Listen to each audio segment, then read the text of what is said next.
Yeah, so this is a presentation that I gave to my department on natural language processing in Swift. Oh shit, that's the Japanese version. One sec, wait up. Okay. It is meant to be half an hour. I'm trying to condense this into 5 minutes. And I'm only going to go over some of the small topics. If I miss anything, yeah, please ask in the question time. Let me have a sip of coffee and we'll get into this. All right. You got the timer? Yep. Already. So you're already in your 5 minutes. Yeah, what? No way. Give me an extra 30 seconds, please. All right. So anyway, my presentation today is on natural language processing in Swift. For those... Wait, sorry. 1 second. Where am I at here? Just before we start, I'll quickly go over the definition of NLP for those hearing about it for the first time, or for those, as a refresher for those who are seasoned veterans. So natural language processing is a subfield of linguistics, computer science, and artificial intelligence concerned with the interactions between computers and human language, in particular how to program computers to process and analyze large amounts of natural language data. So it's what allows computers to interpret unstructured natural language data. So text such as Siri, OK Google, Alexa, for example, use NLP. Also, it's used in translation as well. I'm sure you've all used DeepL for translating Japanese. It's super good. Anyway, so a lot of these NLP processes are heavily reliant on a knowledge of deep learning, machine learning, and AI. And perhaps because as linguistics is also a subfield of NLP, for these linguists, like this can be quite intimidating, deep learning, AI, and machine learning. So the problem I'd like to answer today is how can we overcome this obstacle of converting complicated NLP code into a simple format that even a linguist or a front-end engineer could use? And my answer to that today is, one possible answer to that is Apple's NPL library, which is called Natural Language. This is, all iOS dev stuff, but if you have a Mac, you can delve into it. Swift is also... now you can use it in VS Code as well. So if you have the chance, please give it a go. So my presentation aims, first is to introduce 1 or 2 fundamental NLP tasks, to show how these tasks can be implemented in Swift, and then 3 show practical examples of them. Cool. So the first NLP task, one of the fundamentals, is called sentiment analysis. I'm sure you've all heard this before. You have, yeah. So sentiment analysis is the NLP technique used to determine whether data is positive, or a string is positive, negative, or neutral. There are various ways to calculate a sentiment score, but the most common method is using a dictionary of negative, neutral, or positive words. The text is then analyzed to see how many negative or positive words it contains, and this can give us a good idea of the overall sentiment of a text. So Apple's sentiment analysis uses -1 for negative, obviously, and 0 for neutral, and +1 for positive. So, for example, you have a sentence like, I like you. I will be neutral, like probably like 0.7. Love maybe 0.9. And then you will be 0. And then it'll aggregate your score across the sentence. So that sentiment score will be 0.7, so it's a positive nuance. And then maybe if you add like fuck you at the end, I like you, but fuck you, then that's going to obviously decrease the score as it aggregates through the sentence. Yeah. Anyway, so it sounds complicated, but with Swift, this is freaking easy, super easy. So here I have my enum here, emotions, so super sad, sad, unhappy, okay, happy, awesome. Just ignore this sugar here. So to use sentiment score in Swift, you simply make an instance of your NLTagger, make the score scheme sentiment score. You assign your string that you want to be analyzed. You use a method called tag within NLTagger, and you choose your text here. That aligns with here.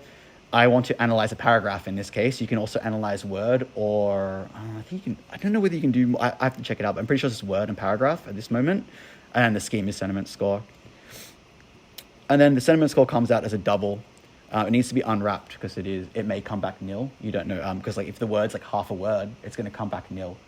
It has to be a proper sentence that can be tagged. Cool. And then here I've just got my basic if-else statements. So if it's less than -0.8, less than -0.8, then it's going to be super sad, etc. to +1. So as you can probably tell what's going to happen now, I made a sneaky example. Yay, sentiment analysis. So just that code there, it's like one function. What is that? It's like 8 lines of code I had there. I mean, like for the actual thing, 1, 2, 3, whatever. It's like 8 lines of code there. I'm already finished? Yep. Oh, let me show the example. All right, go ahead. Yeah. Anyway, so here, this is a bug. Hello. Still happy. What's good? Oh my god, I made a spelling mistake, so it comes back. What's good? Oh, it's question mark. There we go. It says happy. It's an American keyboard. It's an iPad. Yeah. Let's try some negative stuff though. Like, I hate you. You suck. Fuck you. Yeah. So now he's crying, but I want it to be worse than that. But what you'll find is, if you use exclamation marks. Oh wait, it will. Oh, sorry, I put a 1 in there. My bad. It usually intensifies whatever the sentiment is in that time. So for example, let me just try I hate you. I think it was I hate you. If you put enough of these in, it ends up being like smiley. Oh no, it didn't. Okay, my bad. Anyway, it's not like fully accurate, but anyway. Sorry, I wanted to talk about word embedding as well, but that's my 5 minutes. Anyway, thank you for listening. That's sentiment analysis, and it's super easy to use in Swift. Great talk. Thank you very much, Dean. That was only 5 minutes? Yep. Now we I didn't get to say anything. All right. Questions? Oh, can I show one more thing? Feedback? You can also have like the Have text. you used this in a practical situation? So the reason I did this speech in my company is I wanted to implement these in some of the apps we had. Like, for example, maybe there's a comment section and you want to filter out all the negative vibes or negative sentiments. That's something you could do.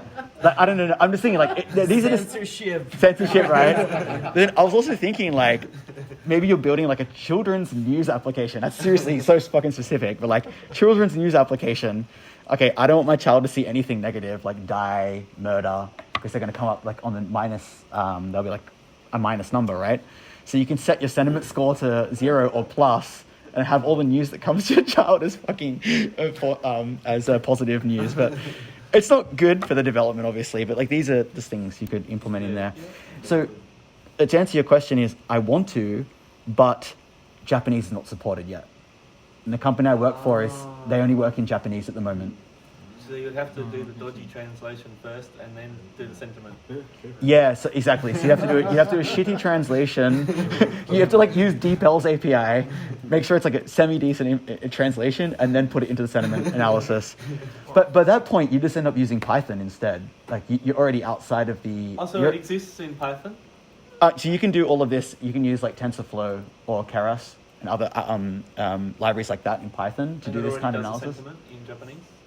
No, it won't have it in. I'm not sure It does, but you have to implement your own tokenizers. Okay. Oh, right. Okay. So that's yeah. So you have to use like there's a library called Mekabu or Mekab in English that does tokenizing. I think it's a C# library, but there's a container, not a container. What do you call it? There's a Python library for that as well, and then you can just hook those up and do it that way as well. But the reason why this is awesome is like super fast and it's like within iOS realm. So if you're building an app, this is super fast. There is one practical application we found for this. It's for analyzing customer service tickets. So you can check how angry people are, and then you can reorder the tickets. Nice. This is like what a lot when I was researching this. This comes up a lot. Angry ones the higher priority. Yeah. We answer the angry ones faster. That's like the whole thing with social media, right? Anger makes people want to read angry shit. Well, they don't want to, but they unconsciously read angry stuff. So, yeah. Takeaway is if you're using his product, be angry. Yeah. So you don't do this on the server side? You do it on We the do on the client server side. Are you doing server side? Oh. Yeah, but the similar technique. Yeah. Okay, that's really cool, man. May I ask? So what is the library you're using? We're using Meka, like you just mentioned. Oh, using Mekabu? Oh, that's cool, man. How are you doing the sentiment analysis? Some of them are like 0 to 10. Some of them are -1 to +1. Like, do you know the range? That I don't know. Okay. I don't actually work on it directly. It's someone else. Yeah. Oh, that's really cool. I'll have to check that out. next time. Maybe my next speech I'll do a comparison of the Swift library and the using Mekabu. But it's not that accurate. It only gives you like a rough idea of like what it should be, and you get like a general like how angry is this person probably, and then. But I imagine with a larger data set, it would give you like, pretty decent insights. Yeah, it's actually good enough to reorder the tickets so you don't do them first come first serve. Yeah. But, if you want to do like comment filtering, probably not that great. Yeah. Yeah. Okay. That's true. Or or you could like put them into one data set and then have like a general. You could find out how satisfied or how angry people are overall. I guess that's like a better way. Yeah, it's more for big data, I guess. True. Cool. Question. Hi. So how many languages are supported in this library? And second, well, in the same thread, think it's are there 7. any open source or proprietary like APIs that you can use for languages that are not supported? Oh, let's check the first question. I think so. It depends on the, for example, tokenization. Just breaking the words down into what parts is supported for I think maybe 50 plus languages, but the actual natural language processing, apart from tokenization, tagging, so part of speech, and what I just showed here in word embedding is only done in 7 languages, I believe. So like French, Spanish, mostly Indo-European. I don't think Arabic is supported. I don't think so either. And so what you're saying before, you can make your own models using Core ML 3. I haven't experimented with that yet. That's something maybe I'd like to do at the next Lightning talk. It's on the kanji. Okay, the second part, are there any open source, like I think Google has very nice machine learning APIs for this. Google Vision is an example for images, so is there anything similar to that? I don't think it's open source. Not open source, sorry, it's proprietary, but API, so you can just send the data and get the result. I'm not sure, man. How do I answer this question? Okay. Hard question. Yeah. I'm It's a sorry. hard question. I was like, yeah, I'll grab it. Man, yeah. Leave that one to me. All right. I'm going to research that one so I can have a better answer for you next time. Thank you. Cool. All right. Questions? I think that's 15. It's been Not 20. yet. We still have a few. We have 4 minutes left, so Does anyone have any other? any feedback, any addition, suggestion for changing something? Maybe. All right. Seems like everybody's satisfied. Good job, Dean. Thank you. Cheers.